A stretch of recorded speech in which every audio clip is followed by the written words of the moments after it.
Hey Daisy, what are we going to learn in this episode? Hey Alex, this episode is going to be more interesting. Cool. May I know that how? We are going to cover many things like listening, speaking, new words, and some grammar discussion if needed. Amazing. Why listening is important for learning English? For learning any language in the world, listening comes first. Imagine, when you were a child, how did you start learning your mother language? I am pretty sure that your answer is listening. You can't imagine listening to how much it can help you to improve your English. Okay. Why should we learn new words? Good question. Why should you learn vocabulary? Vocabulary is important because it's the basis of all languages. It allows us to communicate more effectively and precisely. A rich vocabulary enables us to express ourselves clearly and with nuance, which is essential in both written and spoken communication. Don't forget to note down all new words, so that letter you can practice anytime. End of the video. We're going to practice speaking, right? Yes, English shadowing practice.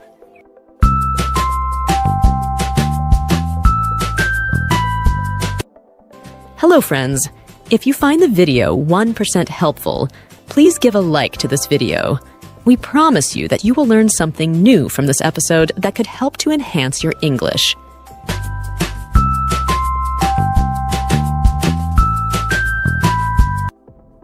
Even when faced with the legendary Sword of Heroes, the warrior didn't flinch, because he was that much of a master.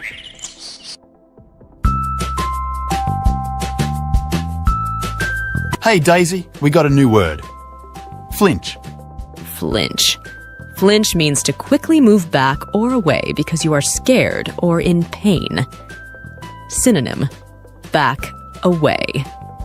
Even when the warrior saw the famous, powerful sword, he didn't show any fear or move back because he was very skilled and brave. Hey Daisy, can you please give one example? Sure, she didn't flinch when the doctor gave her an injection. In European elections on June 9, they came out the clear winners. And that night, the night of those results, Macron did something that, from the outside, seems completely baffling. Hey Daisy, we got a new word. Baffling. Baffling. Baffling means something that is confusing or difficult to understand.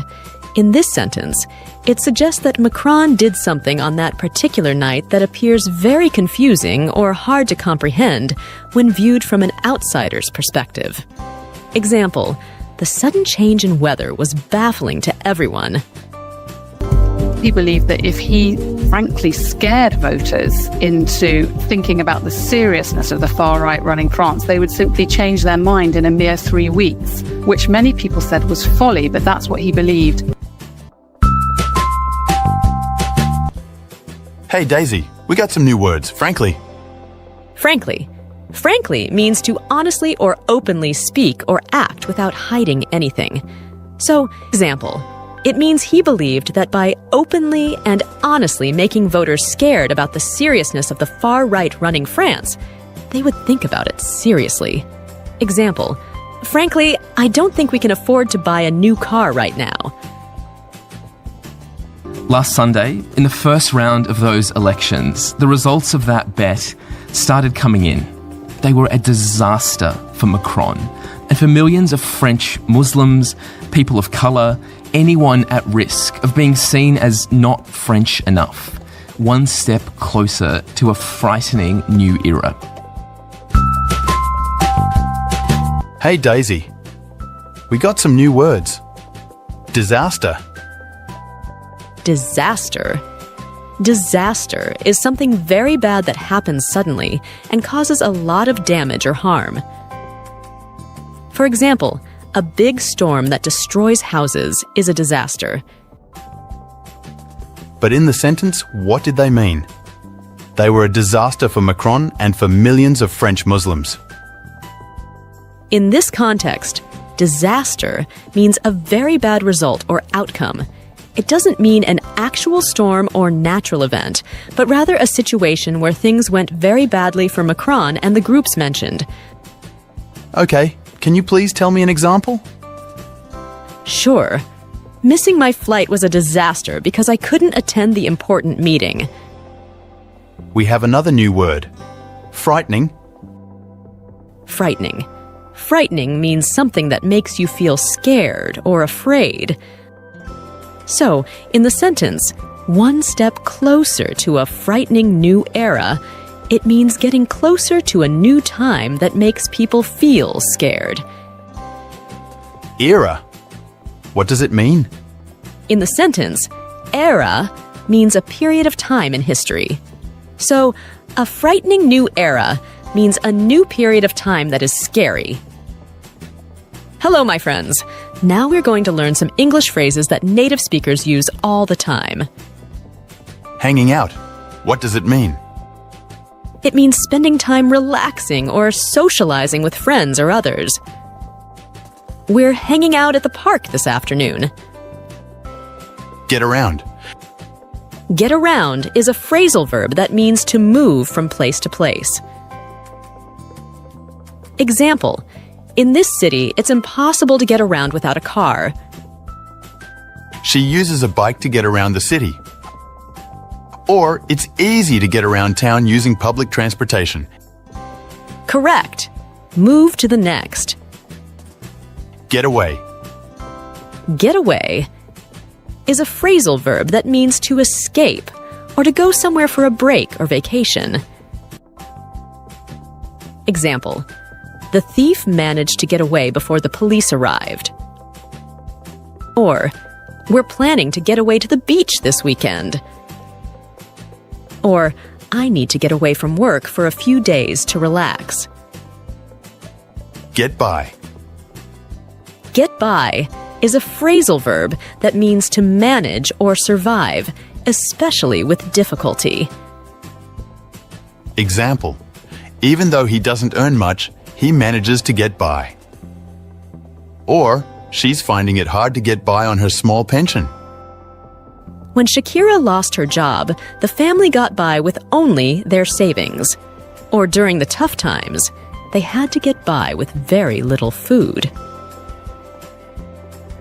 Get into. Get into is a phrasal verb that can mean to become involved in something, to start enjoying something, or to enter a place. Example: she got into yoga last year and now practices every day. Or, how did you get into the building without a key? I don't want to get into our finances now. We'll talk after our guests leave. Or, I'm starting to get into this new TV show. We have completed the listening practice and have also learned some new words and grammar concepts. Now, let's move on to the speaking practice, as we mentioned at the beginning of the video, for the English shadowing practice. Before we start, please guys, let me know if you found the video helpful or not. Your comment is important for us to understand this. Hi, I am looking for this address. Hi, I am looking for this address. Can you please direct me? Can you please direct me? I greatly appreciate you spending time with me. I greatly appreciate you spending time with me. But I have to leave now. But I have to leave now. Have a great weekend. See you on Monday. Have a great weekend. See you on Monday. Are you having a good time? Are you having a good time? How about you join me for some tea in the garden? How about you join me for some tea in the garden? But I really can't stay here for long. But I really can't stay here for long. How lonely I've been feeling except you. How lonely I've been feeling except you. Hey, I was wondering if you could help me with this problem. Hey, I was wondering if you could help me with this problem. Let's talk about adverbs today. Ready? Yeah, I think so. All right, what do adverbs do? They describe verbs right. Correct, but that's not all. What else? Maybe adjectives. Good, and also other adverbs. Can you give me an example? She runs fast. Fast works, but technically, it's an adjective there. Try again with an illy word. Okay, she runs quickly. Perfect. Now, what does quickly tell us? How she runs. Exactly, let's try another. He spoke awfully. What's the adverb? Softly. Correct, what does it describe? How he spoke. Great, now something harder. She almost finished the race. Spot the adverb. Almost. Yes, and what's it modifying? Finished. Right, and what does it mean here? It shows she didn't completely finish. Exactly, adverbs can show degree, not just how. Got it? That's tricky. It is, but you're doing well. Let's try one more example. All right, let's build on this. Look at this sentence. He drives very carefully. How many adverbs do you see? Hem carefully is one and very. Exactly now.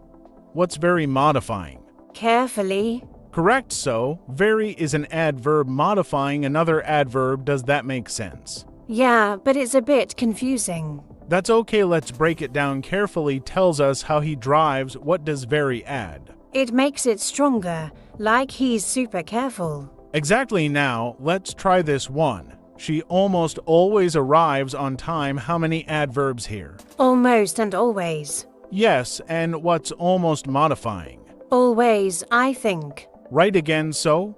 What does the sentence mean? It means she's on time most of the time, but not every time. Exactly. See how adverbs can tweak the meaning subtly. Yeah, they're like little details that change the whole sentence. Exactly now.